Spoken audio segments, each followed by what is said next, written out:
I hope you enjoy this video. Please check out the playlist Evidence for Christianity, Evidence for the Bible, End Times, and the Book of Revelation. I'll leave links in the description for all four. Enjoy.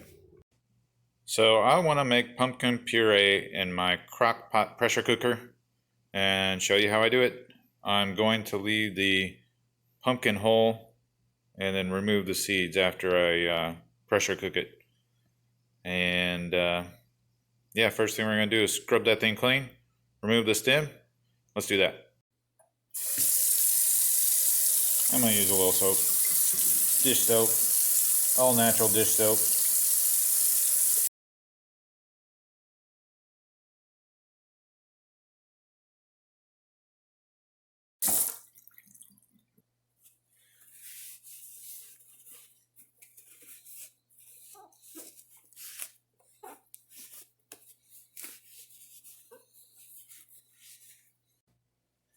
So here's how I remove the stem. Just get a hold of it with a rag and then put some muscle to it. There you go.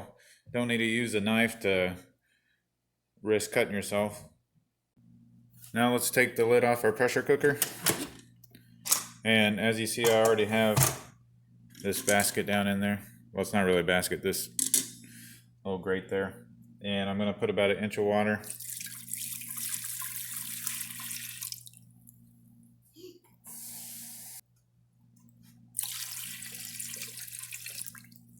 Alright, that was about 4 cups. Now I'm going to stick the whole entire pumpkin in there. Whew, that thing barely fits. Put the lid on.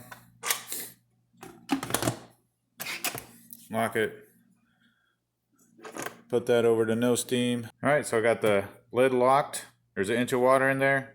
The pumpkin. I got it switched over to no steam. So let's hit steam. And I got high pressure and start. And it's set to 10 minutes. So this took 14 minutes before it even started the timer. Alright, time is up. It says to let it sit for 10 minutes before relieving the steam. We're going to do that. So now that it's done, it switches to keep warm. I'm just going to stop it. So it's been exactly 10 minutes. Make sure you keep your hand away from the steam hole, but we're going to go ahead and open up the pressure relief.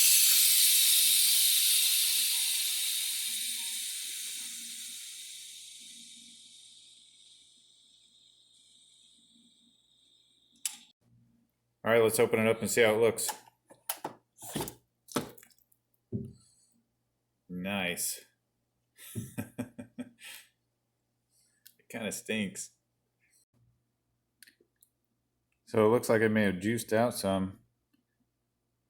And you can see there's pressure inside the pumpkin still bubbling out. Alright, so everything's still kind of hot. I'm going to let it sit for another 10 minutes before I take it out. It's all still pretty hot after 10 minutes, so I'm going to let it sit for another 20 minutes. This is pretty cool. It looks like it's alive, but it's just some of the stuff that was squeezed out of the stem hole and dried up.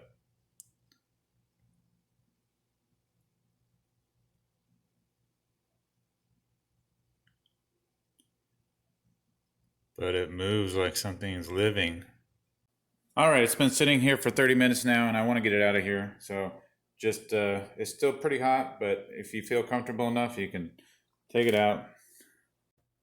And now that it's out, I'm going to remove the skin, cut it open, get the seeds and the stringy stuff on the inside out. Let's work on that.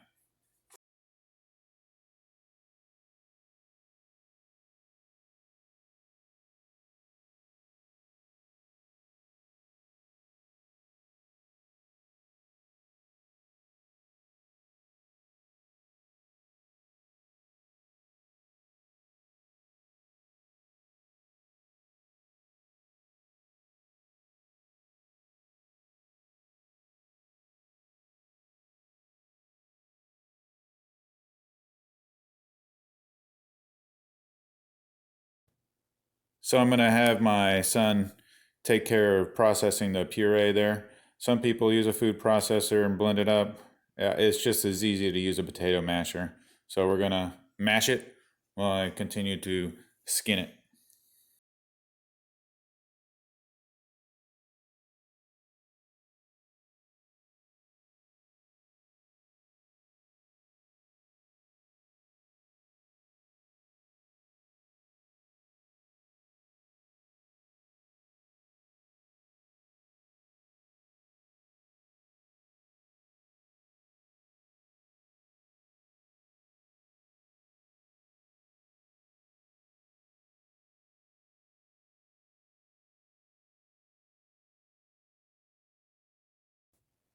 All right, now that I'm done skinning and seeding it, I'm going to take over mashing.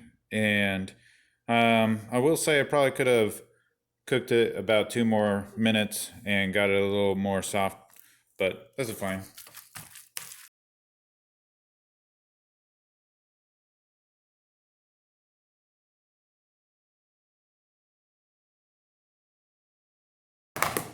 So there it is. It's a little grainy using the masher, but you could use a food processor if you want to get it more soft and cook it longer, probably 12 minutes instead of 10. That way it's softer and mashes up easier, but just get it down to the consistency of instant or mashed potatoes. And then you're good. Do with it what you want.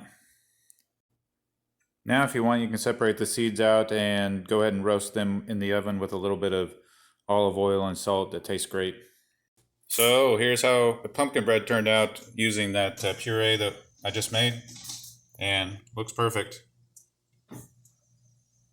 If you have any questions, just leave them in the comments. And if you want to connect with me, I have a public group on MeWe called Share Your Trade. I'll leave a link in the description for that. And if you want to support my channel, just join Robinhood using a link that I'll leave in the description, and then we'll both get a free stock. So thanks for watching.